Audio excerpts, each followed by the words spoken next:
Welcome back. आज के lecture में हम गेट के पीवाईक्यूज कवर करेंगे जियोटेक के, जो कि स्टेट की एई और जेई एग्जाम्स के लिए इंपॉर्टेंट है। टॉपिक्स रहेंगे कंसोलिडेशन और शियर स्ट्रेंथ। पहले कंसोलिडेशन होगा, नेक्स्ट में शियर स्ट्रेंथ के क्वेश्चंस करेंगे। यहाँ पर मैं आपको एक एडवाइस करना चाहूंगी कि शियर स्ट्रेंथ वाला चैप्टर समझ में आए, इसके लिए आपको सौम्य प्रिंसिपल स्ट्रेसेस वाला चैप्टर क्लियर होना चाहिए। अगर आपको वो बिल्कुल नहीं आता है, ये आपको उस मोर सर्किल वाला पोर्शन है वो नहीं आता है, तो मैं एडवाइस करूंगी कि ऊपर आई बटन में लिंक दिया है, एक वीडियो है जिसमें काफी कन्फाइंड फॉर्म में मैंने उसको कवर किया हुआ है कंप्लीटली। तो वो वीडियो एक बार आप देख लीजिए, उसके बाद आप शियर स्ट्रेंथ के क्वेश्चंस करें। तो स्टार्ट करते हैं। क्वेश्चन नंबर 97 में दिया है कि ई लॉग सिग्मा कर्व का जो स्लोप है उसको हम क्या बोलते हैं। तो लॉग सिग्मा और ई में अगर हम कर्व की बात करें तो नॉर्मली कंसोलिडेटेड क्ले है, तो ऐसा कुछ कर्व बनता है जो एग्जैक्टली स्ट्रेट लाइन तो नहीं है, बट सिमिलर सा ही होगा स्ट्रेट लाइन के ऑलमोस्ट। इसका स्लोप है, इसको हम बोलते हैं कंप्रेशन इंडेक्स। ये किसके इक्वल होगा? Delta E upon log sigma 2 upon sigma 1। इसके अलावा कोफिशिएंट ऑफ वॉल्यूम कंप्रेसिबिलिटी है, ये बल्क मॉड्यूलस का रिवर्स होता है। कैसे लिखते हैं इसको? Change in volume divided by original volume divided by change in stress. CV है वो कोफिशिएंट ऑफ कंसोलिडेशन होता ही है, तो यहाँ पर C आ जाएगा आंसर।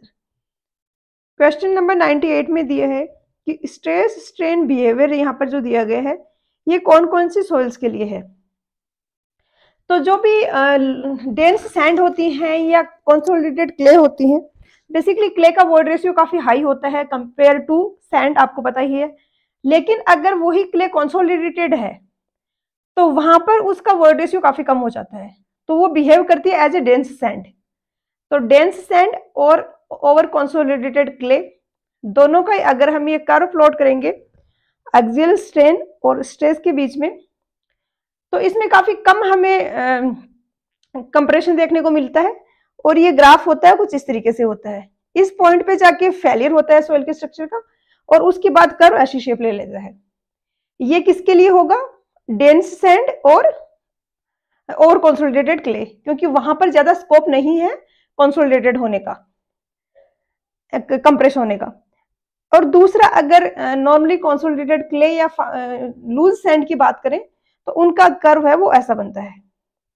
तो यहाँ पर C आ जाएगा answer, dense sand and over consolidated clay, loose sand and normally consolidated clay का कर्व 2 हो जाएगा। नंबर 99 में दिए है कि क्ले की लेयर है जिसमें 15 ईयर्स लगते हैं 90% कंसोलिडेशन अचीव करने में। एक दूसरी क्ले है, उसमें भी सेम 90% कंसोलिडेशन हमें चाहिए। उसकी थिकनेस है, इस वाली थिकनेस का 2 टाइम्स है, परमेबिलिटी 3 टाइम्स है, और कंप्रेसिबिलिटी 4 टाइम्स है। तो दूसरी वाली जो क्ले है उसमें 90% कंसोलिडेशन में कितना टाइम लगेगा ये पूछा है। तो ये फॉर्मूला तो आपने पढ़ा ही होगा। यहाँ पर टीवी तो डिपेंड करता है कि कितना परसेंटेज कंसोलिडेशन करवाना है। जैसे कि दोनों में 90% ही करवाना है, तो दोनों के लिए टीवी की वैल्यू सेम होगी। अब यहाँ पर आपने क्वेश्चंस ऐसे देखे होंगे जिनमें सिर्फ टी और डी वेरी कर रहा है। टी टाइम ड्यूरेशन है जो लग रहा है कंसोलिडेशन में, डी है वो ड्रेनेज पाथ की डिस्टेंस है, सीवी है यहाँ पर ये होता है कोफिशिएंट ऑफ कंसोलिडेशन, और इसका रिलेशन होता है गामा डब्ल्यू और वी के साथ में, इस तरीके से गामा डब्ल्यू और सॉरी एम वी कि ये इक्वल होता है K upon gamma W upon M V. अब यहाँ पर दोनों लेयर्स को अगर हम कंपेयर करें तो हमें दिया गया है कि K2 इक्वल है 3 टाइम्स K1 के, MV2 इक्वल है 4 टाइम्स MV के। थिकनेस को अगर हम H से डिनोट करें तो H2 इक्वल है 2 टाइम्स ऑफ H1 के, 2 टाइम्स ऑफ H1 के। ड्रेनेज का कुछ दिया नहीं है तो हम सेम मानेंगे, ऑब्वियसली दोनों में हम सिंगल ड्रेनेज ही मान लेते हैं अपना सिंपल रखने के लिए प्रॉब्लम। तो ड्रेनेज सेम रखेंगे और सिंगल ड्रेनेज रखेंगे, तो D1 होगा वो H1 के इक्वल होगा, और D2 होगा वो H2 के इक्वल होगा, क्योंकि ये ड्रेनेज पाथ की डिस्टेंस होती है जो फार्देस्ट पॉइंट है ड्रेनेज का जो एस्केप है उससे। जैसे कि सिंगल ड्रेनेज में यहाँ पर कोई पोरस डिस्क रखी हुई है, यहाँ पर जो पार्टिकल्स है उनको भी यहीं से बाहर निकलना पड़ेगा, तो उनको कितनी डिस्टेंस ट्रेवल करनी पड़ेगी, यहाँ से लेके टॉप तक की, जो कि h है। वहीं पर अगर डबल ड्रेनेज होता है तो यहाँ से भी एस्केप कर सकते हैं, तो यहाँ पर जो पार्टिकल्स हैं उनकी ड्रेनेज पाथ हाफ हो जाता है। तो यहाँ पे इसका H1 होगा, इसका H2 होगा। हमें रिलेशन भी पता है दोनों में, तो टी भी दोनों के लिए सेम होगा और हम इसको इक्वेट करके यहाँ पर टी में रिलेशन निकाल सकते हैं।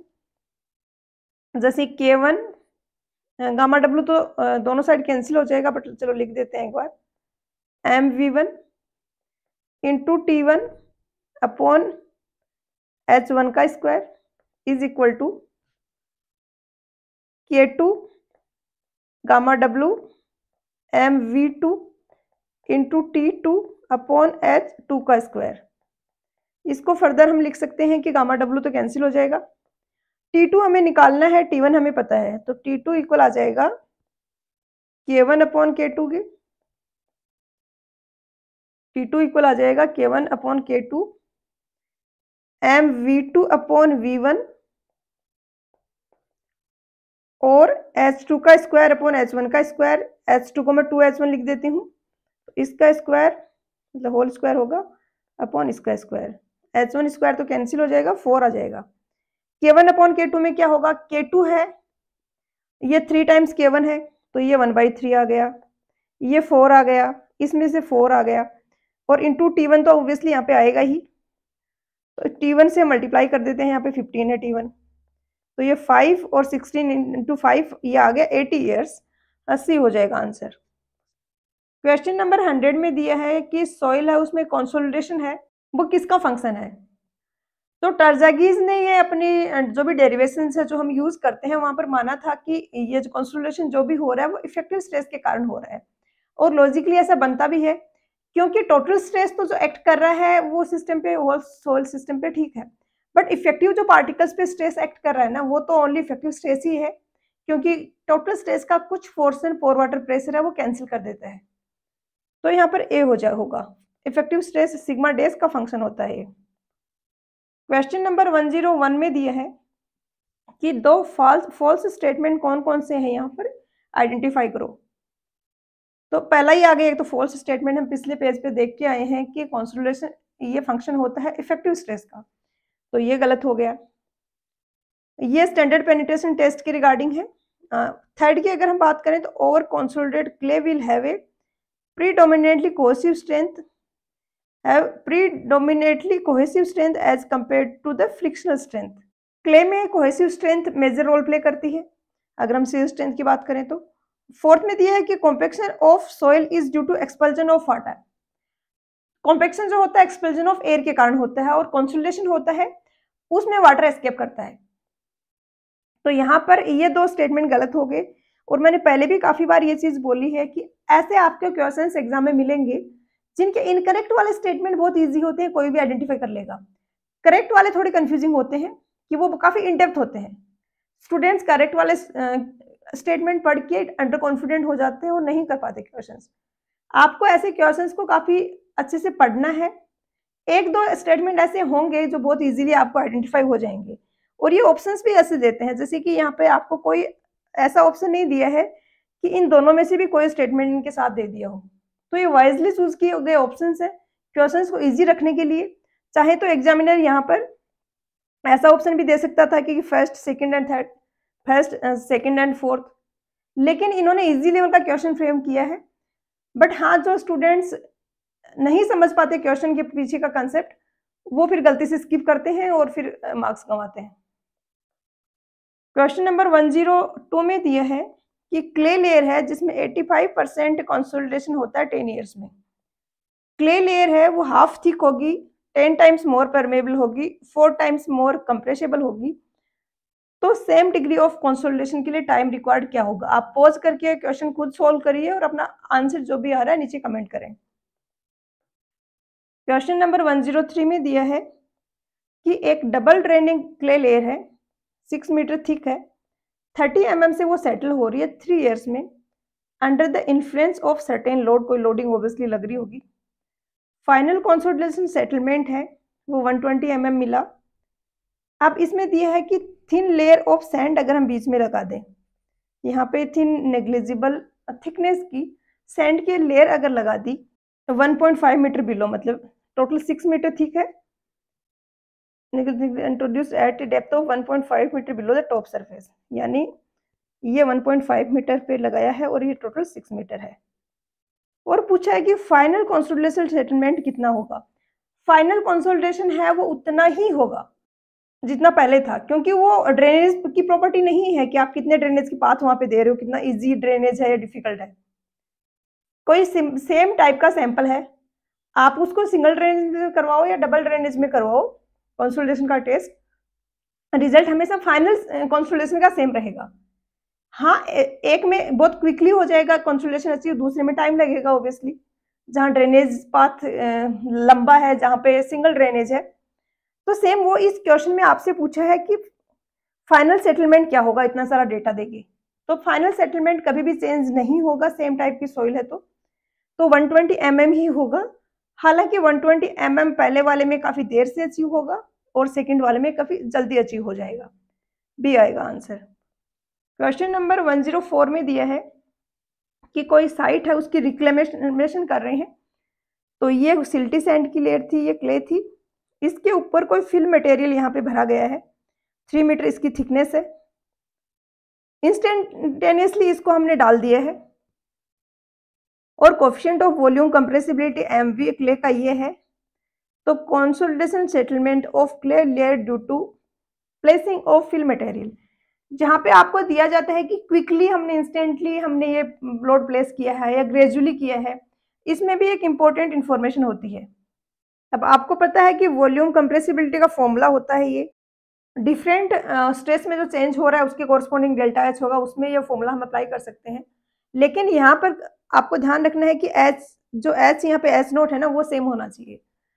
तो अगर मैं ऐसे बोलूँ कि ये फिल मटेरियल 2 स्टेप्स में फिल किया है, तो उसमें क्या होगा, आप एक बार में फॉर्मूला नहीं लगा पाओगे, आपको 2 स्टेप्स में उसको कैलकुलेट करना पड़ेगा, क्योंकि सेकेंड वाले स्टेज के लिए H0 सेम नहीं है। आप हाफ डेप्थ अप्लाई कर दिया, कुछ टाइम का गैप दे दिया, सोइल कंसोलिडेट हो गई, तो अब उसका इनिशियल वॉटर रेशियो चेंज हो गया है, तो H0 जो है वो सेम नहीं रहेगा अब सेकेंड वाले केस में। तो इंस्टेंटेनियसली यहाँ पे दिया गया है, इसका मतलब यहाँ पर यही है कि आप एक बार में फॉर्मूला अप्लाई करके रिजल्ट निकाल सकते हो। H0 है वो इनिशियल वॉटर रेशियो की कोरस्पॉन्डिंग जो हाइट है, इनिशियल हाइट है, वो होगा। अब यहाँ पर H0 आपको पता है कितना है, इसके 3 मीटर थिकनेस है।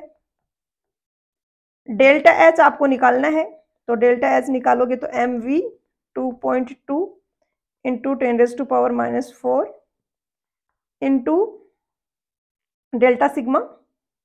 डेल्टा सिग्मा कितना हमने स्ट्रेस में चेंज किया है, हमने ये लेयर ऊपर एक्स्ट्रा लगाई है, तो इसका जितना लोड है या जो प्रेशर हम जो इफेक्टिव स्ट्रेस कह सकते हैं, गामा इंटू एच, उतना ही स्ट्रेस हमने बढ़ाया है। इसका गामा 21 है, एच 3 है, तो 21 इंटू 3 है हमारा डेल्टा गामा हो जाएगा, इतना हमने चेंज किया है, इंक्रीज किया है स्ट्रेस में। और इंटू H0 यहाँ पे है 3 मीटर थिक। तो इसको अगर आप यहाँ पे सोल्व करोगे तो 0.1386 आ जाएगा आपका mm में आंसर, सेंटीमीटर में, सॉरी मीटर में आएगा ये, क्योंकि सारी यूनिट्स हमने मीटर में ली है। mm में करोगे तो B आ जाएगा आंसर। क्वेश्चन 105 वैसे तो कॉमन डेटा वाले क्वेश्चंस थे, जहाँ पर सेम डेटा पे 2 क्वेश्चन होते हैं, बट दूसरा जो क्वेश्चन है उसमें लॉगरिथम कैलकुलेट करना पड़ रहा था, ऐसा लॉगरिथम जो आप कैलकुलेटर के बिना कैलकुलेट नहीं कर सकते, तो उसको मैंने कट कर दिया है। ये वाला क्वेश्चन इंपॉर्टेंट है, क्योंकि यहाँ पर सिंपल सा फॉर्मूला लगाना है जो कि आप बिना कैलकुलेटर के सोल्व कर सकते हो। बस ये फॉर्मूला आपको याद रखना होगा कि ST इक्वल होता है QB 1 minus mu square upon E into IF, और सब कुछ आपको दे दिया है, कुछ इसमें तो समझाने का ज़्यादा है नहीं। 1.2 मीटर फाउंडेशन की विड्थ है जो कि B होती है, Q है वो प्रेशर है जो कि 40 किलो पास्कल दिया गया है, तो 40 इंटू 1.2, 1 माइनस म्यू यहाँ पे दिया है आपको, म्यू की वैल्यू दे दी है 0.4 पॉइजन्स रेशियो, तो 0.4 का square divided by E elastic modulus होता है जो 50 इंटू 10⁻³ है, तो ये भी किलो पास्कल में है, ये भी किलो पास्कल में है, तो यूनिट्स इनकी कैंसिल आउट हो जाएंगी, आपको स्टैंडर्ड यूनिट्स में कन्वर्ट करने की जरूरत नहीं है। 50 इंटू 10⁻³ ये हो गया, और इसको IF से मल्टीप्लाई कर दोगे आप, फैक्टर है ये 1.75 इन्फ्लुएंस फैक्टर। तो इसको जब सोल्व करना है, कैलकुलेट करोगे तो B आ जाएगा आंसर। क्वेश्चन नंबर 106 में दिए हैं कि 6 मीटर थिक क्ले की लेयर है, 90% कॉन्सोलेशन होता है, वो 4 टाइम्स फास्टर होगा 2 वे ड्रेनेज में as compared to 1 way drainage. Identical clay layer है जिसकी थिकनेस 15 मीटर है, 2 वे ड्रेनेज है, इसमें कितना टाइम्स फास्टर होगा। तो ये तो आपको पता ही है कि ये फॉर्मूला होता है CVT/d²। तो पहले एक कोई क्ले ली तो CV सेम हो गया, क्योंकि सेम टाइप के क्ले के 2 हम सैंपल ले रहे हैं। TV सेम हो गया क्योंकि 90% कंसोलिडेशन के कोरस्पॉन्डिंग ये कांस्टेंट रहेगा, ये डिपेंड करता है कि कितना परसेंट कंसोलिडेशन है। तो T प्रोपोर्शनल हो गया D² के। अब दूसरी बार क्या कर रहे हो आप, सेम टाइप की कोई क्ले है उसके 2 सैंपल ले रहे हो, पहले वाले से ऑब्वियसली डिफरेंट है, बट पहले सेम टाइप की क्ले के 2 सैंपल लिए और हमें ये रिजल्ट मिला, जो कि हमें पता ही होता है कि T है वो D² के प्रोपोर्शनल है। यानी अगर 2 वे ड्रेनेज कर देते हैं तो ड्रेनेज पाथ है वो आधा हो जाता है, ये ड्रेनेज पाथ है ये हाफ हो जाएगा अगर यहाँ पे भी मतलब यहाँ पे दोनों साइड ड्रेनेज दे दें तो, और उसके कारण जो टाइम रिक्वायर्ड है वो 4 टाइम्स से कम, मतलब 4 टाइम्स फास्टर हो जाएगा। अब सेम ही चीज हम दूसरे टाइप की क्ले है उसके 2 सैंपल लेके कर रहे हैं, तो ऑब्वियसली सिंपल सी बात है कि सेम ही आएगी, रिजल्ट 4 टाइम्स ही होगा। क्वेश्चन नंबर 107 में दिए हैं कि रूट टाइम मेथड है, ये किसको डिटरमाइन करने के लिए होता है। तो लॉगरिथम ऑफ टाइम मेथड और रूट टाइम मेथड ये दोनों ही CV जो कोफिशिएंट ऑफ कंसोलिडेशन है उसके लिए होते हैं। नंबर 108 में दिया है कि हम एक कंसोलिडेशन का टेस्ट कर रहे हैं जहाँ पे 10 मीटर थिकनेस है और इफेक्टिव ओड बर्डर प्रेशर किसी point of the time 150 kilo pascal है। हमने टेस्ट कंडक्ट किया, इफेक्टिव ओवर बर्डन प्रेशर को 100 से 300 तक लेके गए, इस ड्यूरेशन में वॉइड रेशियो 0.6 से डिक्रीज होके 0.5 हो गया। अब हमसे पूछा है कि जब 150 किलो पास्कल था इफेक्टिव ओवर बर्डन प्रेशर, तो उस टाइम वॉइड रेशियो क्या रहा होगा। तो हमने देखा है पिछले क्वेश्चंस में कि नॉर्मली कंसोलिडेटेड क्ले है उसके लिए ई और लॉग सिग्मा का जो ग्राफ होता है वो इस तरीके से होता है, उसको हम स्ट्रेट लाइन कह सकते हैं, एग्जैक्टली वो स्ट्रेट लाइन नहीं होता है। तो हमने यहाँ पे मान लिया कि इस तरीके से ये ग्राफ बन रहा है इन दोनों के बीच में। अब हमें पता है कि log 100 पे वर्ड रेशियो 0.5 है, log 300 पे वर्ड रेशियो 0.6 है। तो एक पॉइंट हमारा ये आ गया, दूसरा पॉइंट हमारा ये आ गया और हमने ये लाइन प्लॉट कर दी। अब आपको log 150 पे क्या E0 होगा ये निकालना है, तो आप आराम से निकाल सकते हो ट्रिग्नोमेट्री लगा के। जैसे कि इस वाली लाइन का स्लोप क्या होगा, this dimension divided by this dimension 0.6 minus 0.5 divided by log 300/100, ये इक्वल होना चाहिए। अगर हम ये वाली लाइन लें, अगर ये वाली लाइन में ये वाला ट्राइंगल मतलब कंसीडर करूं ये वाला, तो अब मैं स्लोप की इक्वेशन क्या लिखूंगी, या फिर ऊपर वाला कर लेते हैं, चलो ऊपर वाला ट्राइंगल मतलब ये वाला ट्राइंगल, ट्राइंगल 1 बोल देती हूँ इसको, ये मैंने कंसीडर किया, तो ऊपर तो आगे आ जाएगा ये वाली डायमेंशन जो कि होगी 0.6 माइनस E0, और इधर आ जाएगी ये वाली डायमेंशन जो कि होगी log 150 माइनस log 100, जिसको log की प्रॉपर्टी से हम लिख सकते हैं log 150/log 100। अब इसमें यहाँ पर जब आप इसको सोल्व करोगे तो ये आ जाएगा log 3, इसकी वैल्यू आपको याद रखना है, ये 150 डिवाइडेड बाई 100 है, 150 डिवाइडेड बाई 100 जो आ जाएगा 3/2, तो log 3/2, तो log 3 और log 2 की वैल्यू तो आपको हमेशा याद रखनी है और जरूरत पड़ सकती है आपको क्वेश्चंस में। अभी मैं बता देती हूँ आपको यहाँ पे वैल्यूज, log 3 की वैल्यू होती है 0.477 और log 2 होता है 0.3010।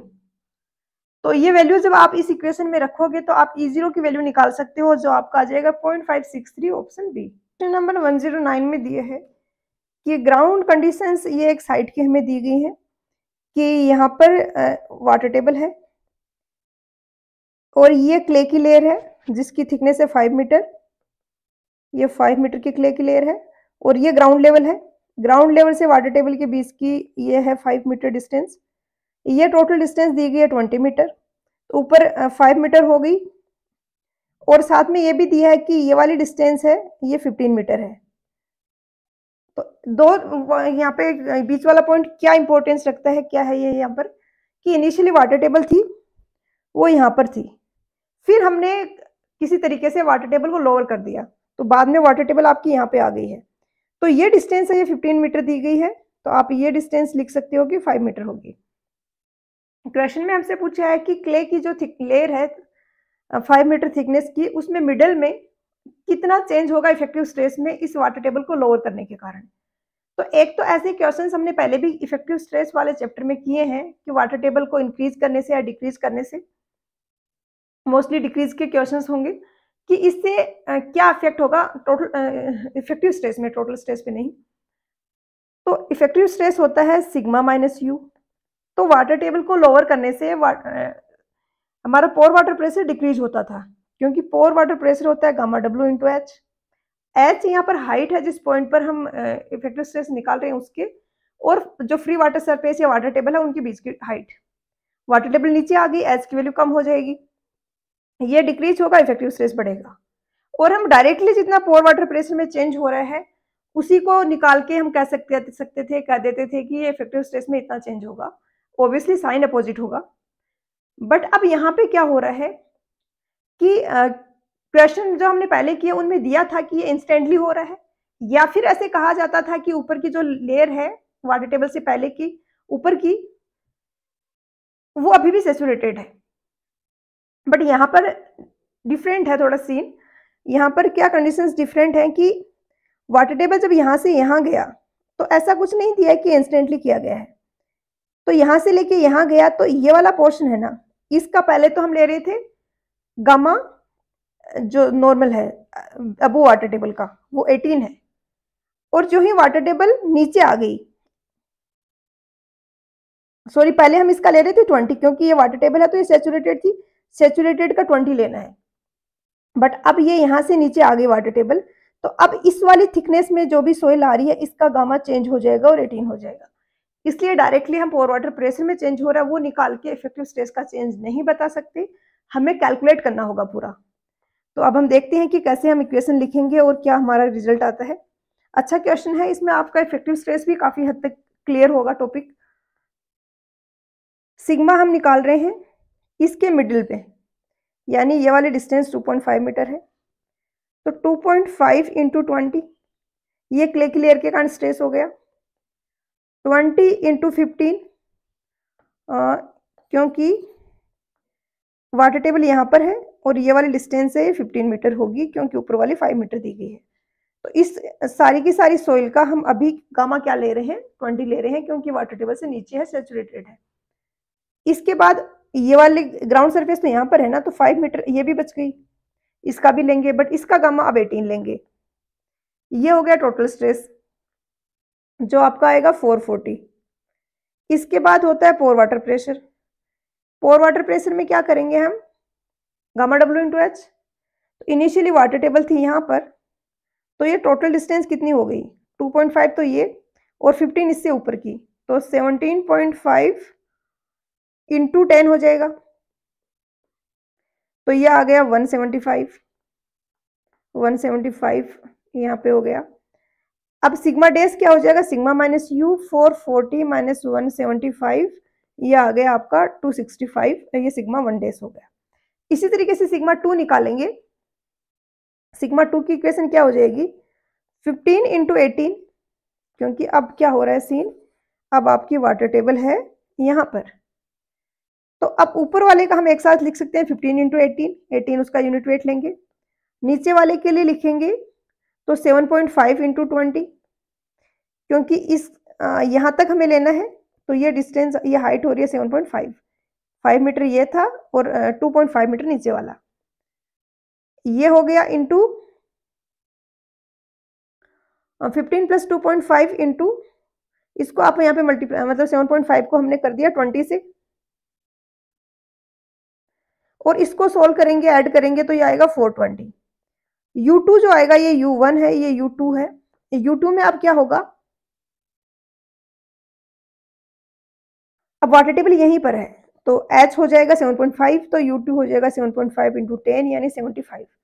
तो अब आपका सिग्मा 2 डेज आएगा 420 माइनस 75, और इसको सोल्व करने पे ये 345 आएगा, और 345 में से आप सिग्मा 1 डेज 265 माइनस करोगे तो यहाँ पर आपका 80 आ जाएगा।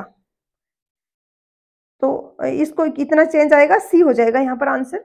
इस टाइप के क्वेश्चंस आपको रिवीजन के लिए मार्क करके रखने चाहिए, जिसमें एक ही जो क्वेश्चन है उसमें आपका पूरा का पूरा इफेक्टिव स्ट्रेस का चैप्टर कवर हो रहा है, कोई कंसेप्ट नहीं छूटेगा। नेक्स्ट क्वेश्चन 110 में आपसे पूछा गया है कि वाटर टेबल को लोअर करने से कंप्रेशन कितना होगा सोइल का, और यहाँ पर आपको coefficient of volume compressibility mv दे दिया गया है। mv होता है del H upon H upon delta sigma. Del H आपको निकालना है, ये हो जाएगा mv delta sigma into H. mv होगा यहाँ पर 0.25 into delta sigma.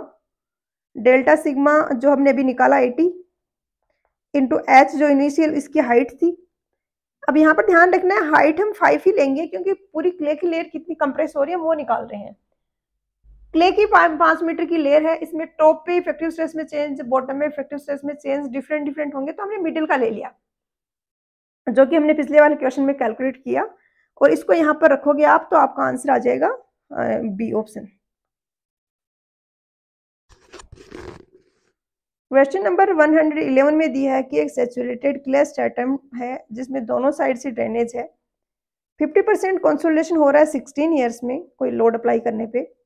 Additional drainage layer अगर मिडिल में दे दी जाए तो 50% कंसोलिडेशन में कितना टाइम लगेगा। ये जैसे सैंपल है, इनिशियली क्या हो रहा था, बॉटम पे ही ड्रेनेज था, ड्रेनिंग बोथ ओके, इनिशियली दोनों जगह ड्रेनेज था, फिर बाद में बोल रहे हैं कि मिडिल में भी दे दिया।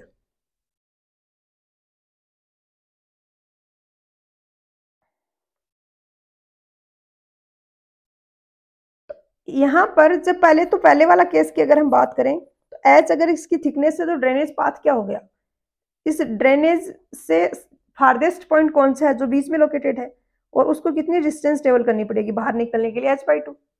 बट अब बीच में आपने ये लेयर दे दी है इस तरीके से, तो क्या होगा, तो इस केस में फारदेस्ट पॉइंट कौन सा हो गया, यहाँ से भी आपका ड्रेनेज हो रहा है, यहाँ से भी हो रहा है, यहाँ से भी हो रहा है, तो इन दोनों के बीच का फारदेस्ट पॉइंट ये हो जाएगा, और ये होगा डिस्टेंस h/4।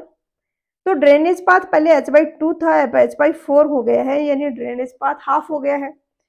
और इस फॉर्मूले के अकॉर्डिंग टी प्रोपोर्शनल होता है डी स्क्वायर के, तो अगर ये हाफ हुआ है ड्रेनेज पाथ तो टाइम जो लग रहा है वो 1/4 हो जाएगा, तो यहाँ पर बी आ जाएगा, 16 ईयर का 4 ईयर हो जाएगा।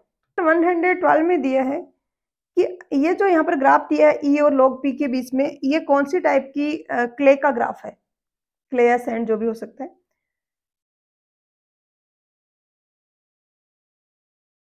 तो कंसोलिडेशन ज्यादा हमें क्ले वगैरह फाइन ग्रेन सॉइल्स में देखने को मिलता है, और उसमें क्या होता है जैसे ही हम लोडिंग लगाते हैं वो कंसोलिडेशन हो के धीरे धीरे उसका वॉल्यूम कम होता रहता है।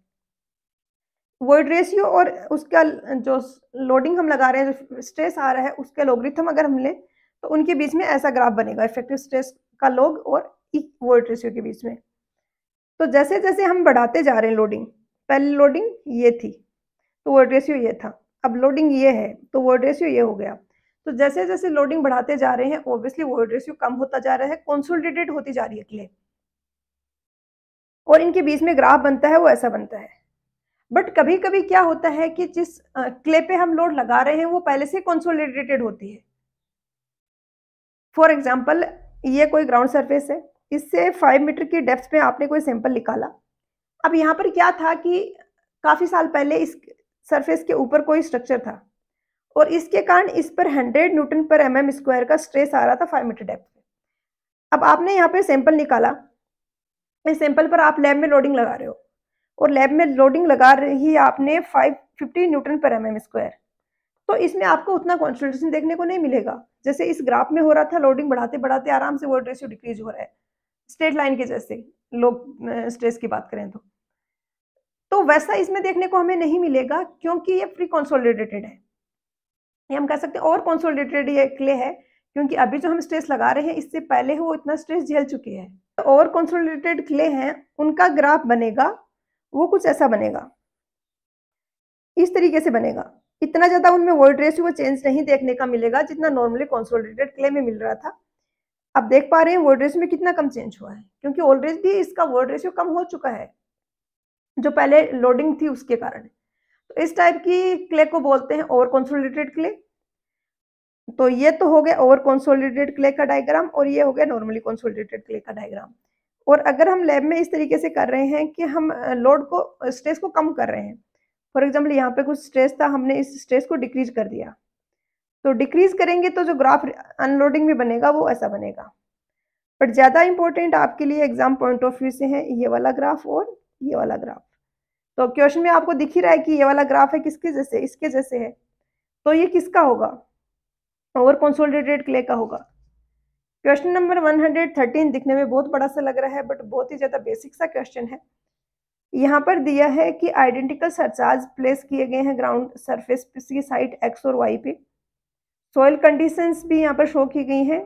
क्या था कि आइसोट्रोपिक सैचुरेटेड सिल्टी क्ले है, ये भी सेम ही टाइप की सिल्टी क्ले है, बट इसमें यहाँ पे थिन सैंड की लेयर आ रही है और इसमें नहीं आ रही है।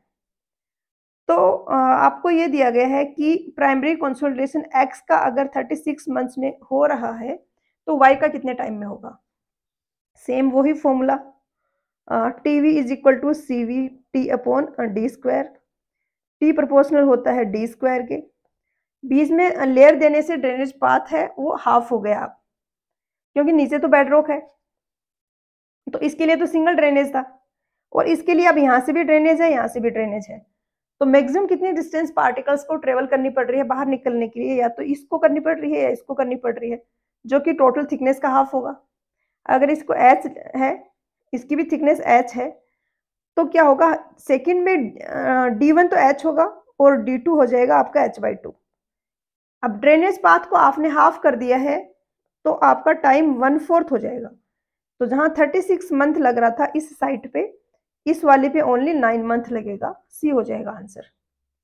क्वेश्चन नंबर 114 है, इसमें दिया है कि कंसोलिडेशन टेस्ट किया गया अनडिस्टर्ब्ड सॉइल पे 10 metre below the ground level, और यहाँ पर हमें रिजल्ट मिले कि सैचुरेटेड यूनिट वेट 16 है, प्री कंसोलिडेशन प्रेशर 90 है, water table was encountered at the ground level, यानी ग्राउंड लेवल पर ही वाटर टेबल है, यूनिट वेट वाटर का 10 kilo newton per metre cube है। तो ओवर कंसोलिडेशन रेशियो क्या होगा, तो प्री कंसोलिडेशन स्ट्रेस तो प्रेशर तो आपको दे दिया है 90। ओवर कंसोलिडेशन रेशियो होता है कि पहले से प्री कंसोलिडेशन जो उस पे मतलब प्रेशर आया है, स्ट्रेस आया है, वो क्या है, डिवाइडेड बाय अभी क्या स्ट्रेस लग रहा है। तो पहले तो का तो 90 है, अभी कितना लग रहा है 10 metre below the ground level, मतलब ये ग्राउंड सरफेस है और यहीं पर वाटर टेबल है, इससे 10 मीटर नीचे के लिए हमें कैलकुलेट करना है, सैचुरेटेड यूनिट वेट 16 लेना है। तो टोटल स्ट्रेस तो हो जाएगा 16 इंटू 10, पोर वाटर प्रेशर माइनस कर देंगे इफेक्टिव स्ट्रेस निकालने के लिए, तो 16 इंटू 10 माइनस 10 इंटू 10, और ये आपका आ जाएगा 160 माइनस 100 यानी 60। ये 60 है, ये 90 था, तो इसको डिवाइड करेंगे तो ये 3/2 यानी 1.5 आ जाएगा। क्वेश्चन नंबर 115 में दिया है कि यहाँ पर जो स्टेटमेंट्स दिए हैं इनमें से कौन सा स्टेटमेंट करेक्ट है। इस पर काफी बार क्वेश्चंस पूछे जाते हैं। ए और बी है, ये दो कांस्टेंट हैं, और क्या होता है कि ए है ये डिपेंड करता है कि डिग्री ऑफ सैचुरेशन क्या है और कंसोलिडेशन रेशियो क्या है, वहीं पर बी डिपेंड करता है सिर्फ डिग्री ऑफ सैचुरेशन पे। अगर ड्राई सॉइल है तो बी की वैल्यू 0 हो जाएगी, और अगर सैचुरेटेड है तो 1 हो जाएगी। वहीं पर ए की वैल्यू है वो काफी ज्यादा वेरी करती है। ये ओवर कंसोलिडेटेड क्ले है, उसके लिए लेस देन 1 भी हो सकती, मतलब लेस देन 0 भी हो सकती है, नेगेटिव भी हो सकती है, और loose saturated fine sand type की सॉइल है तो 2 से 3 तक भी इसकी वैल्यू जा सकती है। तो be always lies between 0 and 1, और ए कैन बी लेस देन 0 और ग्रेटर देन 1। क्यू और आर करेक्ट है, यहाँ पर सी होगा आंसर। क्वेश्चन नंबर 116 में दिया है कि एक ओडोमीटर में हम टेस्ट कर रहे हैं फुली सैचुरेटेड क्ले है जिसमें कंसोलिडेशन कर रहे हैं, हम टेस्ट कंडक्ट कर रहे हैं। वर्टिकल प्रेशर एक्ट कर रहा है 50 kilo newton per metre cube पर मीटर स्क्वायर होना चाहिए थे।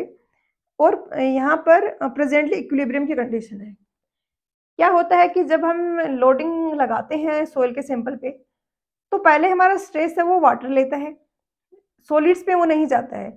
वाटर लेगा, वाटर फिर क्या होगा, पोर वाटर प्रेशर बढ़ने के कारण धीरे धीरे एक्सपेल आउट हो जाता है और वो स्ट्रेस ट्रांसफर कर देता है सॉलिड्स पे।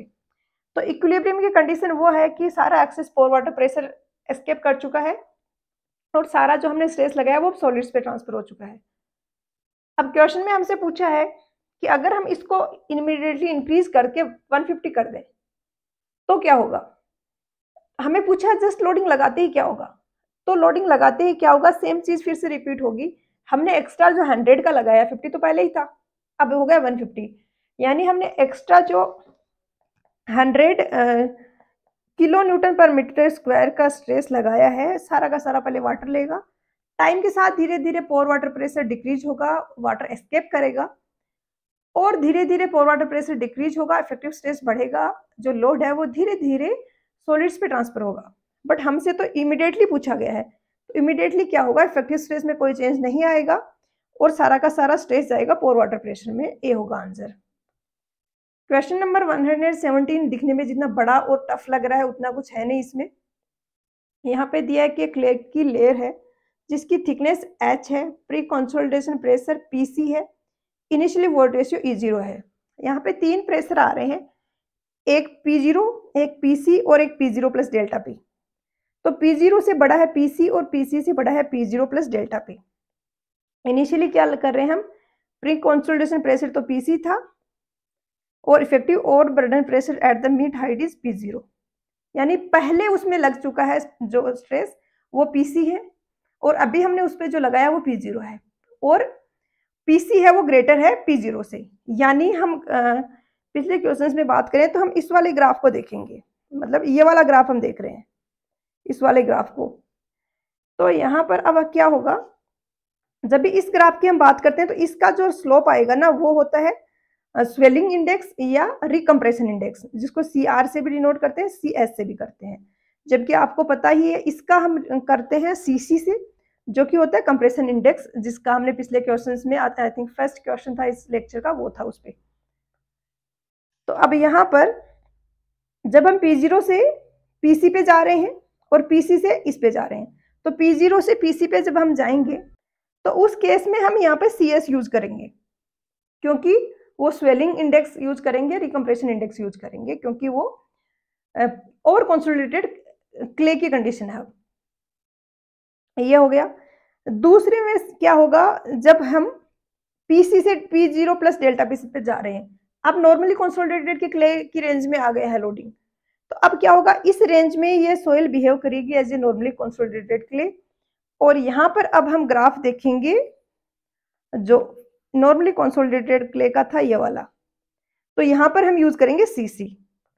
तो अब फिर से हम CC लेंगे और लॉग ये सिग्मा 2 हो गया, ये सिग्मा 1 हो गया और B आ जाएगा आंसर। क्वेश्चन नंबर 118 काफी इजी सा है, यहाँ पर ये दिया है और इनको मैच करना है। नॉर्मली कंसोलिडेटेड सॉइल होती है उसके लिए ओवर कंसोलिडेशन रेशियो 1 होता है। और कंसोलिडेशन रेशियो क्या होता है, प्री में उसमें मतलब पास्ट में उसमें प्री कंसोलिडेशन उसका स्ट्रेस क्या है और अभी करंटली उस पर क्या स्ट्रेस लग रहा है। तो जैसे कोई नॉर्मली कंसोलिडेटेड क्ले है, अभी उस पर 50 लग रहा है, तो उस पर उससे पहले 50 नहीं लगा है, तभी तो नॉर्मली कंसोलिडेटेड क्ले है वो, और उससे पहले 50 नहीं लगा है, यानी अभी तक का उसका मैक्सिमम स्ट्रेस जो उसने फेस किया है वो 50 है। तो 50/50 ये 1 आ जाएगा। तो 1 का हो गया यहाँ पर आपका S। अब आपके पास ऑप्शन बचते हैं ये 2, ऑटोमेटिकली 4 का R होगा, जो कि आपको पता भी है, हाईली प्लास्टिक है तो ग्रेटर देन 50 होगा। क्विक क्ले है, ये सेंसिटिविटी के बेसिस पे हम क्लासिफिकेशन करते हैं क्ले का, उसमें एक पार्ट है कि 16 से ग्रेटर अगर हो जाता है सेंसिटिविटी तो क्विक क्ले बोलते हैं हम उसको। तो क्विक क्ले में आएगा यहाँ पर आपका क्विक क्ले के लिए सेंसिटिविटी, तो ए हो जाएगा आंसर, 2 का हो जाएगा P, 3 का Q। 119 में दिया है कि एक स्टिप क्ले का कोई सैंपल है तो उसकी अनकन्फाइंड कंप्रेसिव स्ट्रेंथ है वो किस रेंज में होगी। तो ये टेबल पूरी आपको याद रखनी है, काफ़ी फ्रीक्वेंटली इस पर क्वेश्चंस पूछे जाते हैं। यहाँ पर जैसे स्टिफ क्ले का पूछा है तो स्टिफ क्ले 9060 टू 192 हो जाएगा। ऑप्शंस में देखेंगे तो इसके आसपास हमारे पास जो ऑप्शन है वो ये है। इसी तरीके से किसी और के लिए भी पूछा जा सकता है। आंसर ऑप्शन सी हो गया। नेक्स्ट है क्वेश्चन नंबर 120। यहाँ पर दिया है कि एप्रोप्रिएट फील्ड टेस्ट क्या होगा अनड्रेन्ड shear स्ट्रेंथ फाइंड आउट करने के लिए सॉफ्ट क्ले का। तो सॉफ्ट क्ले एक ऐसी टाइप ऑफ क्ले है जिसका अनडिस्टर्ब्ड सैंपल फाइंड आउट करना बहुत डिफिकल्ट होता है, और ऐसे में इसके लिए वेन shear टेस्ट है वो सबसे सूटेबल रहता है, क्योंकि हम उसको फील्ड में ही कंडक्ट कर सकते हैं। तो यहाँ पर डी हो गया आंसर। क्वेश्चन नंबर 121 भी सेम कंसेप्ट पे है कि वेन shear टेस्ट है ये कौन से टाइप की सॉइल्स के लिए shear स्ट्रेंथ निकालने के काम पे आता है, जो साइड पे हम निकालते हैं, मतलब सैंपल कलेक्ट नहीं करते। तो soft clay, stiff clay, sand, gravel, तो यहाँ पर हो जाएगा सॉफ्ट क्ले। क्वेश्चन नंबर 122 में दिया है कि यहाँ पर जो स्टेटमेंट्स दिए हैं इनमें से ट्रू कौन सा और फॉल्स कौन सा है। फर्स्ट में दिया है कि पुअरली ग्रेडेड सैंड है उनका फ्रिक्शन एंगल है वो लोअर होगा कंपेयर टू वेल ग्रेडेड। तो वेल ग्रेडेड में क्या हर पार्टिकल साइज के वहाँ पे पार्टिकल होंगे, जबकि पुअरली ग्रेडेड में कुछ साइजेज वहाँ पर मिसिंग होते हैं, जैसे कि ऐसे बड़े बड़े साइज के पार्टिकल हैं, उसी के साथ में छोटे साइज के पार्टिकल्स भी हैं, फिर उनमें जो वॉइड्स बच रहे हैं उनके लिए और छोटे साइज के पार्टिकल्स हैं। तो अगर वेल ग्रेडेड है तो ऐसा होगा, पुअरली ग्रेडेड है तो जैसे ऐसा हो गया, और एक दूसरा साइज यहाँ पे कुछ ये साइज हो गया। अब दोनों में अगर हम देखें तो वेल ग्रेडेड है उसमें क्या होगा कि कांटेक्ट ज्यादा होगा पार्टिकल्स का एक दूसरे के साथ में, और वहां पर फ्रिक्शन एंगल जो होगा वो ज्यादा होगा compare to poorly graded. Second में दिया है कि particle size has no influence on the friction angle of sand. तो ये स्टेटमेंट गलत है। क्या होता है कि आपने देखा ही होगा कि सैंड वगैरह में कांटेक्ट ज्यादा अच्छे से होता है पार्टिकल्स का एक दूसरे के साथ में, और वहां पर जो फ्रिक्शन एंगल है उसकी वैल्यू ज्यादा होती है। और वहीं पर जैसे फाइन ग्रेन्ड सॉइल्स हो गई, वहां पर जो फ्रिक्शनल वाला कंपोनेंट है shear स्ट्रेंथ का वो ऑलमोस्ट नेग्लिजिबल होता है। तो यहाँ पर डी होगा आंसर। क्वेश्चन नंबर 123 में दिया है कि effective shear stress strength parameters आपको दिए हैं यहाँ पर कि सी डेस 10 है, फाई की वैल्यू 30 है। shear strain on a plane within the saturated soil mass at a point where the total normal stress is 300 kilopascal and pore water pressure is this।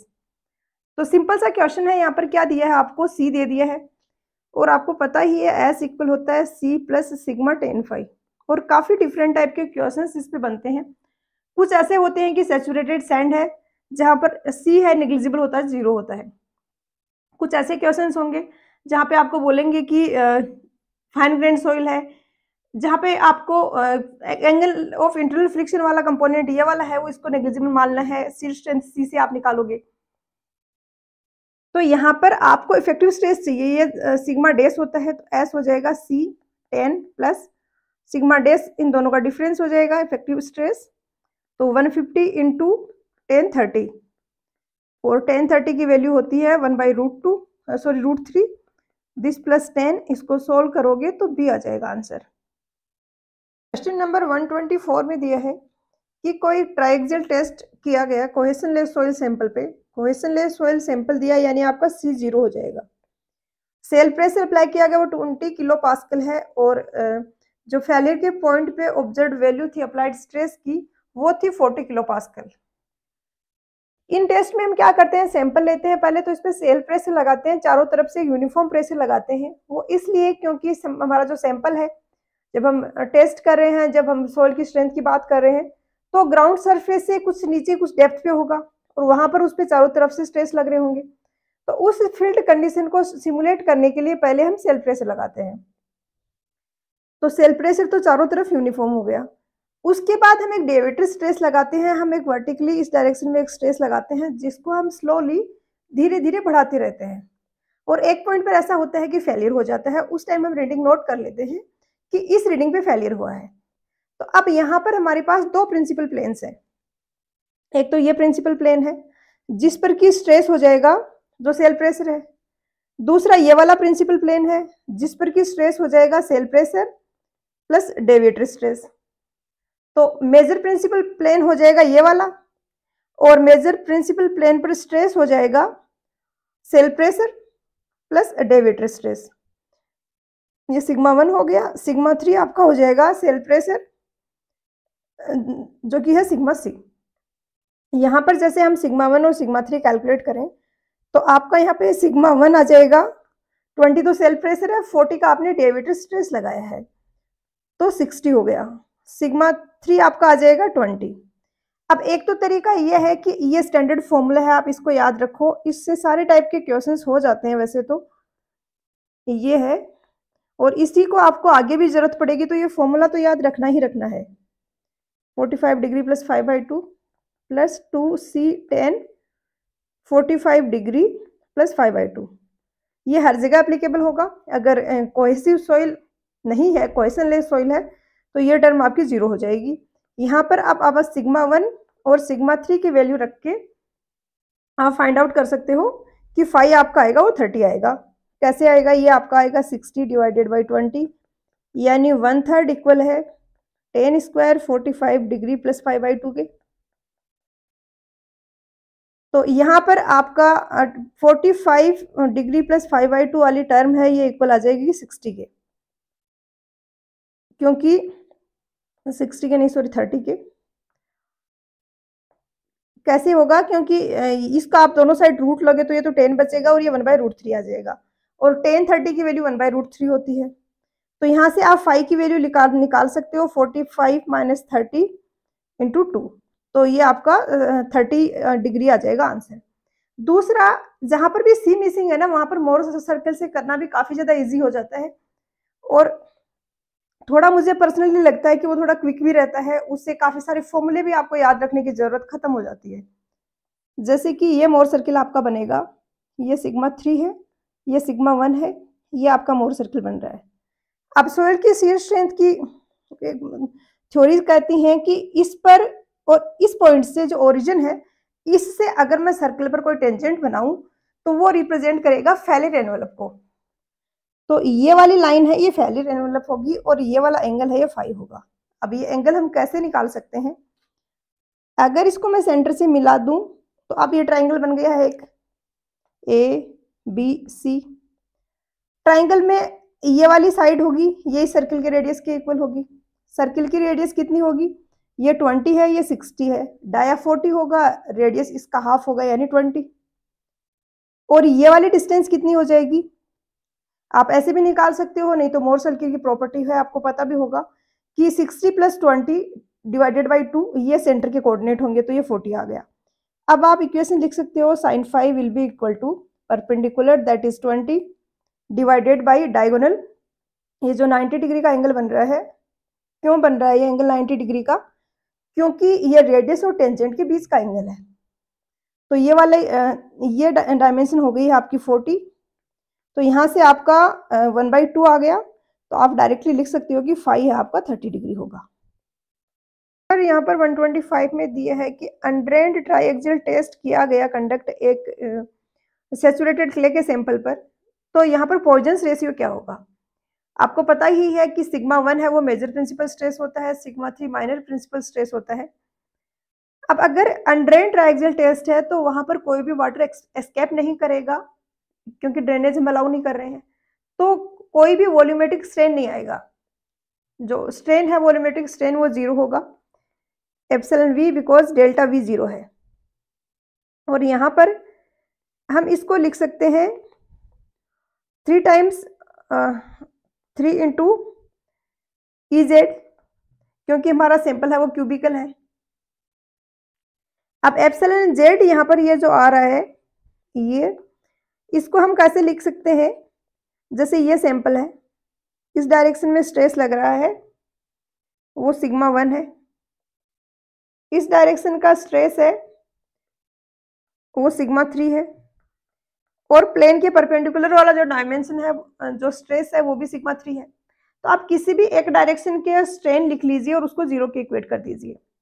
जैसे मैं अगर इस डायरेक्शन का लिखूं, वाई डायरेक्शन का stress की equation लिखूं, for example ये वाले डायमेंशन को अगर मैं B बोल रही हूँ, तो मैं इसमें स्ट्रेन की इक्वेशन लिखूंगी तो क्या होगा, सिग्मा 3 जो एक्ट कर रहा है इसके कारण क्या होगा, इस वाले सिग्मा 3 के कारण इसमें कंप्रेशन हो रहा है तो स्ट्रेन नेगेटिव होगा। तो ये माइनस हो जाएगा सिग्मा 3 अपॉन ई। यहाँ पर जो स्ट्रेस लग रहा है इसके कारण इसमें एक्सपेंशन होगा, इस बी को ये इंक्रीज करना चाहेगा ऐसे, अगर इधर से दबाएंगे तो ये विड्थ इंक्रीज होगी और इसके कारण इसके स्ट्रेन को हम पॉजिटिव ले लेते हैं। स्ट्रेन की वैल्यू क्या होगी, अब इस जिस डायमेंशन में हम स्ट्रेन निकाल रहे हैं उसके परपेंडिकुलर हमारा यहाँ पर फोर्स लग रहा है, स्ट्रेस लग रहा है, तो इसलिए म्यू पिक्चर में आएगा पॉइजन्स रेशियो और इक्वेशन हमारी बनेगी म्यू सिग्मा 1 अपॉन ई। इसी तरीके से हमारा प्लेन है उसके परपेंडिकुलर भी एक डायमेंशन है हमारा और उस डायरेक्शन का स्ट्रेन है वो भी सिग्मा 3, स्ट्रेस है वो भी सिग्मा 3 है। ऐसा क्यों है, क्योंकि सेल्फ प्रेशर तो हमने चारों तरफ लगाया था, एक डायमेंशन हमें दिख नहीं रहा है इस पेपर में, बट उधर भी स्ट्रेस एक्ट कर रहा है उसके कारण भी स्ट्रेन आएगा। तो इसकी इक्वेशन हो जाएगी μ1 sigma 3 upon E, this should be equal to 0। तो अब यहाँ पर आप ई तो कैंसिल हो जाएगा, म्यू क्या बचेगा sigma 3 upon sigma 1 plus sigma 3 और ए आ जाएगा आपका आंसर। आप किसी भी डायरेक्शंस के लिए इक्वेशन लिख सकते हो, आप इसके लिए लिख सकते हो, इसके लिए लिख सकते हो, सबके लिए 0 होगा। क्वेश्चन नंबर 126 में दिया है कि एक सैंपल है सैचुरेटेड कोहेशन लेस सोइल का, उसको ड्रेन्ड ट्राइएक्सियल कंप्रेशन टेस्ट है, उसमें टेस्ट किया गया, एंगल ऑफ इंटरनल फ्रिक्शन आया 30 डिग्री। सबसे पहले तो इम्पोर्टेंट इन्फॉर्मेशन ये है कि ये कोहेशन लेस है, यानी आपका सी हो गया 0। डेविएटेड स्ट्रेस था सैंपल पे, deviated stress eight failure for the sample at confining pressure of 200 kilo pascal, यानी जो सेल प्रेशर है, जो कन्फाइनिंग प्रेशर है वो अगर 200 है तो डेविएटेड स्ट्रेस क्या होगा। तो सेम हमने पिछले की फर्स्ट या सेकंड क्वेश्चन इस शियर स्ट्रेंथ वाले चैप्टर में किया होगा आई थिंक, सेम वहाँ पर हमने फॉर्मूला जो यूज़ किया था मैंने बताया था वही यहाँ पर लगाना है, tan स्क्वायर 45 डिग्री प्लस 5/2, ये हो गया। यहाँ पर सिग्मा 1 तो आपको निकालना है, सिग्मा 3 आपका 200, तो tan स्क्वायर 45 और 5 की वैल्यू 30 है, 5/2 15 हो जाएगा, तो आपका tan स्क्वायर 60 डिग्री यहाँ पर आ जाएगा। तो सिग्मा 1 आएगा tan स्क्वायर 60। यहाँ पर आपका अब tan 60 की आप वैल्यू रखोगे, tan 60 की वैल्यू √3 होती है, स्क्वायर करोगे 3 हो जाएगा, तो सिग्मा 1 आ गया 600। लेकिन थोड़ा सा केयरफुल रहना है इस टाइप के क्वेश्चंस में। यहाँ पर आपसे सिर्फ डेविएटेड स्ट्रेस पूछा है कि सेल प्रेशर के अलावा एक्स्ट्रा कितना स्ट्रेस लगाया है। टोटल 600 है, 200 तो पहले से लग रहा था, तो एक्स्ट्रा आपने कितना लगाया है 400। क्वेश्चन नंबर 127 में दिया है कि एक क्ले सॉइल का सैंपल है, ट्राइएक्सियल अपैरेटस में उसको कंसोलिडेटेड ड्रेन कंडीशंस में इतना स्ट्रेस उस पर लगाया गया, तो what will be the pore water pressure at a deviated stress of 40 kilo newton per metre square. Condition क्या दी है, कंसोलिडेटेड भी है ड्रेन भी है, और पूछा क्या है कि पोर वाटर प्रेशर क्या होगा। कंसोलिडेटेड ड्रेन में पहले हम सैंपल को सेल प्रेशर लगाते हैं तो भी कंसोलिडेट करते हैं, और उसके बाद डेविएटेड स्ट्रेस लगाते हैं तो हम उसको इतना ग्रेजुअली लगाते हैं कि पोर वाटर प्रेशर ना डेवलप हो पाए, हम स्लोली उसको इंक्रीज करते हैं ताकि जैसे जैसे पोर वाटर प्रेशर बढ़ रहा है वाटर एस्केप करता रहे, ड्रेनेज हम अलाउ कर रहे हैं और हमारा जो पोर वाटर प्रेशर है उसमें कोई इंक्रीज ना हो। तो यहाँ पर क्या होगा, पोर वाटर प्रेशर 0 हो जाएगा क्योंकि हम ड्रेनेज अलाउ कर रहे हैं और स्ट्रेस स्लोली लगा रहे हैं, ए होगा आंसर। 128 अच्छा क्वेश्चन है, इसमें दिया है कि ड्राई कोहेशन लेस सॉइल का सैंपल है, उसमें फ्रिक्शन एंगल अगर फाई है तो फेलियर का प्लेन जो मेजर प्रिंसिपल प्लेन के साथ में एंगल बनाएगा वो क्या होगा। तो यहाँ पर हम मोर सर्किल का जो फॉर्म में हमने लेक्चर में पढ़ा था उसको हम यूज करेंगे इन्फॉर्मेशन को। क्या होता है कि ये मेजर प्रिंसिपल प्लेन है, सिग्मा 1 मेजर प्रिंसिपल प्लेन को डिनोट कर रहा है, इससे कोई थीटा एंगल पे लोकेटेड कोई दूसरा प्लेन है और उसके मुझे स्ट्रेसेस चाहिए, तो मैं क्या कर सकती हूँ, इससे 2 थीटा पे कोई वो पॉइंट लोकेटेड होगा, जैसे कि इससे थीटा एंगल बनाता हुआ कोई पॉइंट प्लेन है उस पर स्ट्रेस चाहिए, तो उसके लिए यहाँ पे मैं 2 थीटा पे जो पॉइंट आ रहा है उसके लिए स्ट्रेसेस निकाल लूंगी। अब क्वेश्चन में दिया है कि ये वाला फेलियर प्लेन है और ये वाला एंगल फाई है, तो आप ये और फाई में रिलेशन निकाल सकते हो। ये 2 थीटा होगा फेलियर प्लेन का, थीटा एफ यहाँ पर मेजर प्रिंसिपल प्लेन और फेलियर प्लेन के बीच का एंगल है। अब आप कह सकते हो, आपको पता है कि ये तो है 90 डिग्री और ये होगा 180 माइनस 2 थीटा एफ। अब आप इन तीनों में रिलेशन लिख सकते हो क्योंकि ये ट्राइंगल के एंगल्स है इंटीरियर और इनका सम होगा वो 180 डिग्री होगा। तो 5 plus 90 plus 180 minus 2 5 is equal to 80। तो यहाँ पर 80 से 80 कैंसिल हो गया। सॉरी, हमने 2 5 लिख दिया। ये क्या है, ये तो फेलियर प्लेन था ना हमारा, 2 थीटा एफ। तो यहाँ से अब हम लिख सकते हैं 2 theta F will be equal to 90 plus 5, यानी थीटा एफ आपका आ जाएगा 45 प्लस 5/2। तो यहाँ पर आंसर होगा वो ऑप्शन डी आ जाएगा। 129 है, ये वेन शीयर टेस्ट के रिगार्डिंग है। एक सेपरेट मैंने वेन शीयर टेस्ट के जो भी इंपॉर्टेंट पॉइंट्स हैं एग्जाम के रिगार्डिंग, उन पे 4 to 5 मिनट्स का वीडियो बनाया है, ऊपर आई बटन में उसका लिंक है। तो ये क्या होता है, कैसे इसका ये फॉर्मूला कहाँ से आता है, ये सब कुछ समझना है तो आप उस वीडियो को रेफर कर सकते हो। अभी यहाँ पर जस्ट आपको फॉर्मूला लगाना है। टॉर्क आपको दिया गया है 4.6 न्यूटन मीटर। आप यहाँ पर ऑप्शंस किलो पास्कल में है और पास्कल आपका होता है न्यूटन पर मीटर स्क्वायर।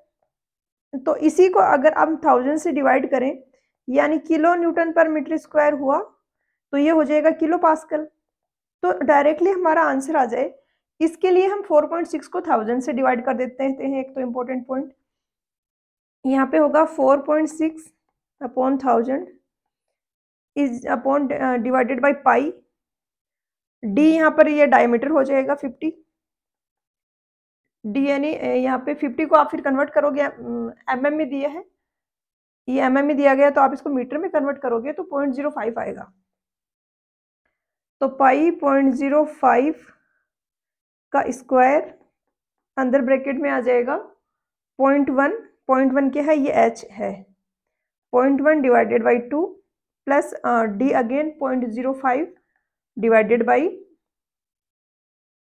6। अब यहाँ पर पूरा का पूरा ये अंदर इंसर्ट किया हुआ है। अगर ऐसा होता कि ये वाली सरफेस बाहर होती, ग्राउंड सरफेस से ऊपर होती, तो उस केस में एक तो ये एच चेंज होता, फिर जितनी डेप्थ अंदर उसमें ग्राउंड सरफेस से नीचे है वेन शीयर इंस्ट्रूमेंट की, उतना ही हम कंसिडर करते। उसी के साथ यहाँ पर फिर 6 की जगह d/12 होता। ये ध्यान रखें आप, अगर क्वेश्चन अलग से कुछ मॉडिफाइड फॉर्म में आता है तो यहाँ पर अब आपको इसको सोल्व करना है और सोल्व करोगे तो आपको 10 किलो पास्कल आंसर मिल जाएगा, ऑप्शन बी।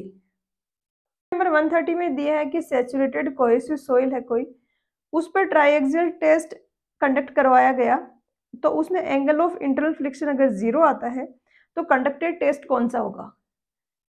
तो एंगल ऑफ इंटरनल फ्रिक्शन जो होता है ये रिप्रेजेंट करता है कि पार्टिकल्स कितने पास में है और उनके इंटरनल उसके दूसरे मतलब एक पार्टिकल की दूसरे पार्टिकल के रेस्पेक्ट में स्लाइड करने पर कितने अच्छे से फ्रिक्शन मिल पा रहा है और वो शीयर को रेजिस्ट कर पा रहे हैं, जो शीयर स्ट्रेस एक्ट कर रहा है उसको।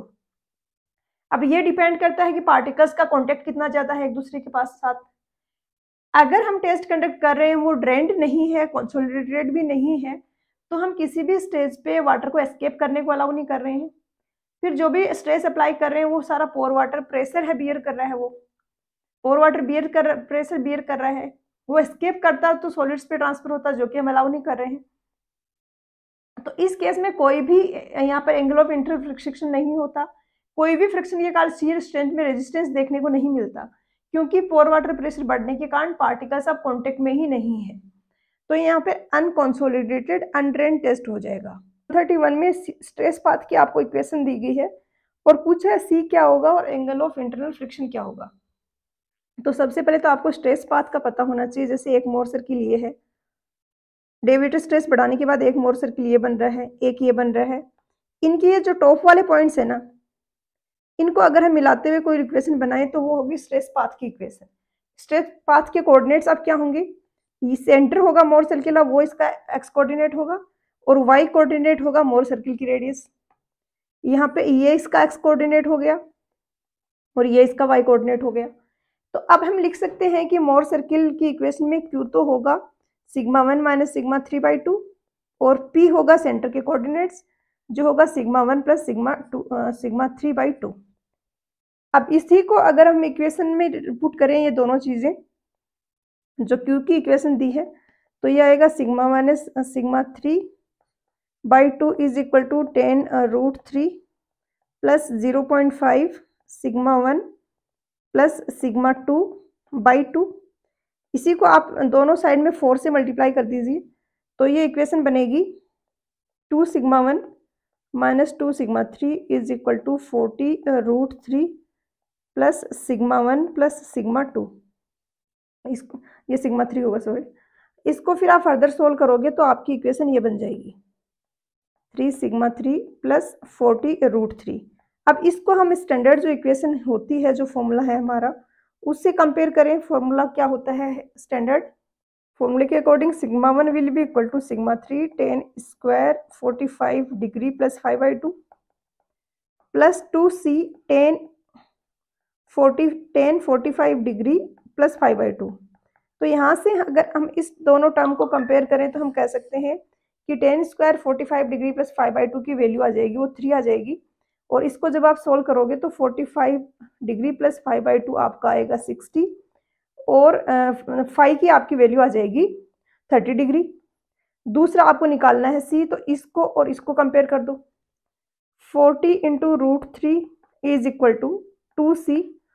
5 आपको पास आ गया, आप 60, 45 डिग्री प्लस 5/2 60 सॉरी 30 आ गया 5 की वैल्यू, तो 30 यहाँ पे रखोगे तो ये 1060 बनेगा। 1060 होता है √3, तो ये √3 से √3 कैंसिल हो गया और c आपका आ जाएगा 20, और यहाँ पर b हो जाएगा आंसर। क्वेश्चन नंबर 132 है, इसमें दिया है कि करेक्ट स्टेटमेंट यहाँ पर कौन सा है, नहीं है। कौन सा मतलब इनकरेक्ट स्टेटमेंट है।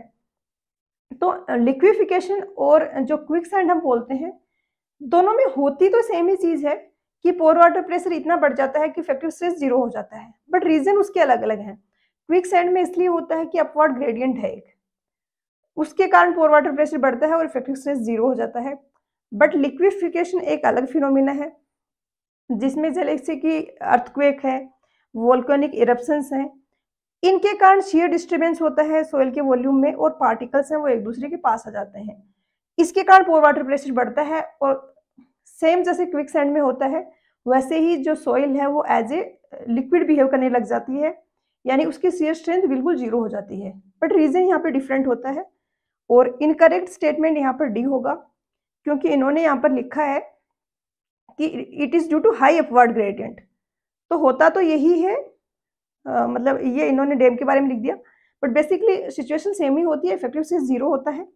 तो यहाँ पर इन्होंने ये आगे की एक्सप्लेनेशन लिखी ना, ये तो उसकी पाइपिंग की लिख दी, और पीछे इन्होंने लिक्विफिकेशन लिख दिया, तो ये गलत हो गया। ये इन्होंने यहाँ पर जो लिखा है ना कि डाउनस्ट्रीम साइड में डैम में हार्डली ग्रेडियंट ज्यादा बढ़ने के कारण शेयर स्ट्रेंथ 0 हो जाती है, ये सारी कहानी है पाइपिंग की। क्वेश्चन नंबर 133 में दिया है कि एक अनकंसोलिडेटेड अनट्रेन्ड ट्राइएक्सियल टेस्ट है। ऑब्जर्व करने पर सेल प्रेशर 150 मिला और 250 यहाँ पर मतलब 150 से 250 तक इंक्रीज किया, और इसमें पोर प्रेशर 80 किलो पास्कल से चेंज हुआ।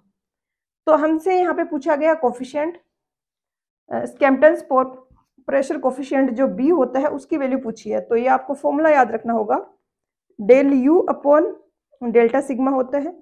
डेल यू है 80 और डेल्टा सिग्मा है 250 माइनस 150। सोल्व करने पे आ जाएगा 0.8, ऑप्शन सी। क्वेश्चन नंबर 134 में दिया है कि कंसोलिडेटेड अनड्रेन्ड ट्राइएक्सियल टेस्ट है सैचुरेटेड सॉइल के सैंपल पे, तो पोर वाटर प्रेशर क्या होगा। तो कंसोलिडेटेड है, यानी इनिशियल स्टेज पे तो हम अलाउ कर रहे हैं ड्रेनेज, और सेकेंड स्टेज पे नहीं कर रहे हैं। तो यहाँ पे क्या होगा, पोर वाटर प्रेशर इज 0। तो जिस स्टेज में हम पोर वाटर प्रेशर को एस्केप करना, वाटर को ड्रेनेज करना अलाउ कर रहे हैं, वहां पर पोर वाटर प्रेशर 0 होगा। तो कंसोलिडेशन के स्टेज पे तो 0 होगा, और सेकंड वाले स्टेज में 0 नहीं होगा, बी आ जाएगा आंसर। क्वेश्चन नंबर 135 में दिया है कि एक सोइल का सैंपल है जिस पर हाइड्रोस्टैटिक प्रेशर लग रहा है सिग्मा, तो इसका मोर सर्किल कैसा बनेगा। ये काफी कॉमन क्वेश्चन है और अच्छा क्वेश्चन है, पूछा जाता है, और बहुत ही सिंपल भी है। सिंपल आपकी जो भी प्लॉट करने का तरीका है मोर सर्किल का, वैसे ही कर दो। सिग्मा 1 आपका क्या है, सिग्मा है, सिग्मा 3 भी सिग्मा है। क्योंकि हर जगह हाइड्रोस्टेटिक प्रेशर में क्या होता है, हर एक सरफेस पे जो प्रेशर है वो सेम है स्टैटिक फ्लूइड है। तो यहाँ पर सिग्मा 1 आ गया, सिग्मा 3 भी यहीं पर आ गया। तो अब इसको प्लॉट करोगे तो पॉइंट ही बनेगा ना एक, क्योंकि इनके बीच की डिस्टेंस होती है वो मोर सर्किल का डाया होता है जो कि 0 हो गया है। तो अब ये पॉइंट ही यहाँ पर बनेगा। तो सी हो गए point at a distance sigma from the origin, क्योंकि ये डिस्टेंस तो हमें पता ही है सिग्मा होगी। क्वेश्चन नंबर 136 में दिया है कि यहाँ पर हमें इनको ऑप्शंस को मैच करना है। तो लिक्विफिकेशन अभी हम देख के आए हैं, साइक्लिंग लोडिंग के कारण होता है, क्यू का 2 होगा, क्यू का 2 होगा। 2 ऑप्शन बचे। Regain of strength with time, इसको हम क्या बोलते हैं, थिक्सोट्रोपी बोलते हैं। तो सी हो जाएगा answer. Loss of strength due to upward seepage, इसको हम बोलते हैं क्विक सैंड या बॉइलिंग। और loss of strength due to remoulding, इसको हम बोलते हैं सेंसिटिविटी। क्वेश्चन नंबर 137 में दिया है कि यहाँ पर जो स्टेटमेंट दिए हैं इनमें से कौन सा करेक्ट है, कौन सा इनकरेक्ट है। Stress sigma 1 is equal to sigma 3 stress point lie at the origin of the P Q plot. तो स्ट्रेस पॉइंट इसमें पी क्यू प्लॉट पे नहीं होगा। हमने अभी देखा कि हाइड्रोस्टैटिक प्रेशर एक्ट कर रहा है, उसमें भी सेम इस सिनेरियो था, सिग्मा 1 और सिग्मा 3 सेम थे। तो सिग्मा 1 भी आपका यहाँ होगा, सिग्मा 3 भी यहाँ होगा। तो मोर सर्किल के बजाय एक सिर्फ डॉट ही बनेगा, क्योंकि इनके बीच की डिस्टेंस है वो हमारा डाया होता है जो कि 0 हो गया है। Eight the origin of the P Q plot, तो ये ओरिजिन नहीं होगा पी क्यू प्लॉट का, ये यहाँ पर लाई करेगा। पी क्यू प्लॉट क्या होता है, जो स्ट्रेस पाथ मैंने पिछले क्वेश्चंस में आपको बताया है कि ऐसे ऐसे मोर सर्किल अगर बन रहा है तो इन वाले पॉइंट्स को मिलाते हुए जो बनाए वो पी क्यू प्लॉट होगा। तो पी फॉल्स हो गया। Sigma 1 is equal to sigma 3 stress point lies on the P axis, तो ये पी एक्सिस होता है, ये क्यू एक्सिस होता है। तो ऑब्वियसली ये पी एक्सिस पे लाई करेगा, एक ये पॉइंट जो बनेगा वो। आर में दी है कि सिग्मा 1 अगर सिग्मा 3 से ज्यादा है तो stress points P and Q R positive. तो अगर सिग्मा 1 सिग्मा 3 से ग्रेटर है, ये आपका सिग्मा 1 है, ये सिग्मा 3 है, तो इस केस में मोर सर्किल ऐसे बनेगा। और जो हम पी क्यू जो कर्व है स्ट्रेस पाथ की अगर हम बात करें तो इन वाले पॉइंट्स को हम फिर मैच करते करते ये जो कर्व बनाते हैं लाइन बनेगी, बेसिकली ये स्ट्रेस पाथ होगा। तो इसके सारे कोऑर्डिनेट्स पॉजिटिव आएंगे अगर सिग्मा 1 ग्रेटर है सिग्मा 3 से। ये कंडीशन फुलफिल हो रही है तो उस केस में पी एंड क्यू है वो पॉजिटिव होंगे, मतलब इस एक्सिस पे आएगा और क्यू इस एक्सिस पे आएगा, इन पे नहीं आएंगे। तो यहाँ पर आंसर ऑप्शन ए हो जाएगा। क्वेश्चन नंबर 138 है, इसमें दिया है कि ड्रेन्ड ट्राइएक्सियल शियर टेस्ट है, सैंड और क्ले पे किया गया। तो वॉल्यूमेट्रिक स्ट्रेन और शियर स्ट्रेन है, इनके बीच में कौन सा रिलेशन होगा। ये दोनों ग्राफ ही बहुत इंपॉर्टेंट है आपके एग्जाम पॉइंट ऑफ व्यू से, काफी फ्रीक्वेंटली इन पे क्वेश्चंस पूछे जाते हैं और बहुत ही सिंपल क्वेश्चंस बनते हैं। जैसे स्ट्रेस स्ट्रेन कर्व है, ये है ड्रेन टेस्ट का, आपको ड्रेन टेस्ट के बारे में पूछे है तो इसका वॉल्यूमेट्रिक स्ट्रेन का ये है और इसका ई ये है। तो ऐसा कर्व बनेगा डेंस सैंड का या ओवर कंसोलिडेटेड क्ले का, और नीचे वाला रिप्रेजेंट करेगा लूज सैंड को या नॉर्मली कंसोलिडेटेड क्ले को। ड्रेन टेस्ट है तो हम डेल भी लेते हैं क्योंकि वहां पर वॉल्यूम में चेंज होगा। वहीं पर अगर अनड्रेन टेस्ट है, कंसोलिडेटेड अनड्रेन टेस्ट है, ये सीयू टेस्ट, तो उसमें ड्रेनेज हम अलाउ नहीं करते, तो वॉल्यूमेट्रिक स्ट्रेन नहीं आएगा, वहां पर हमें पोर वाटर प्रेशर में चेंज देखने को मिलेगा। इसलिए यहाँ पर डेल यू और ये इसके बीच में ग्राफ बना हुआ है, इसमें ये लूज सैंड का और नॉर्मली कंसोलिडेटेड क्ले का हो गया और ये ओवर कंसोलिडेटेड क्ले का हो गया। ये हम पहले डिस्कस कर चुके हैं, ये चारों ग्राफ आपको पता होना चाहिए। यहाँ पर आंसर ऑप्शन सी हो जाएगा। पी क्या रिप्रेजेंट कर रहा है आपका dense sand and over consolidated clay, और क्यू रिप्रेजेंट कर रहा है loose sand and normally consolidated clay. Question number 139 है, इसमें दिया है कि मोस्ट एप्रोप्रिएट ट्राइएक्सियल टेस्ट क्या होगा to access the long term stability. तो लॉन्ग टर्म स्टेबिलिटी की जब बात आती है तो हम ड्रेनेज अलाउ करते हैं दोनों स्टेजेस पे, और ये कंसोलिडेटेड ड्रेन्ड टेस्ट होगा। क्वेश्चन नंबर 140 है, ये भी स्ट्रेस पाथ के रिगार्डिंग है। इसमें दिया है कि अगर ऐसा स्ट्रेस पाथ बन रहा है तो कौन सा इसमें इंक्रीजिंग होगा, कौन सा डिक्रीजिंग होगा। सिग्मा एच है वो माइनर प्रिंसिपल स्ट्रेस है, सिग्मा वी है वो मेजर प्रिंसिपल स्ट्रेस है। तो ऐसा कर्व कब बनेगा जब मेजर प्रिंसिपल स्ट्रेस को हम चेंज करते जा रहे हैं। जैसे सिग्मा एस तो आपका यहाँ पे है, ये बना, फिर सिग्मा एस फिर यहीं पे है, इसको आपने यहाँ शिफ्ट कर दिया तो ये बना, इसके टॉप पॉइंट को मिलाया, इसके बाद ये बना। तो ये इस तरीके का कर्व हमें देखने को मिलेगा। तो इसमें हम सिग्मा वी को तो इंक्रीज करते जा रहे हैं, सिग्मा एच है वो सेम है, इसी पॉइंट पे लाई कर रहा है। तो ए होगा sigma we is increasing, sigma H is constant. तो यहाँ पर अब हमने सोयल मैकेनिक्स वाला पोर्शन खत्म कर लिया है। नेक्स्ट लेक्चर में हम फाउंडेशन इंजीनियरिंग का स्टार्ट करेंगे और कोशिश रहेगी ये 3 से 4 लेक्चर्स में उसको भी हम फिनिश कर दें। तो मिलते हैं नेक्स्ट लेक्चर में। पढ़ाई करते रहिए। All the very best.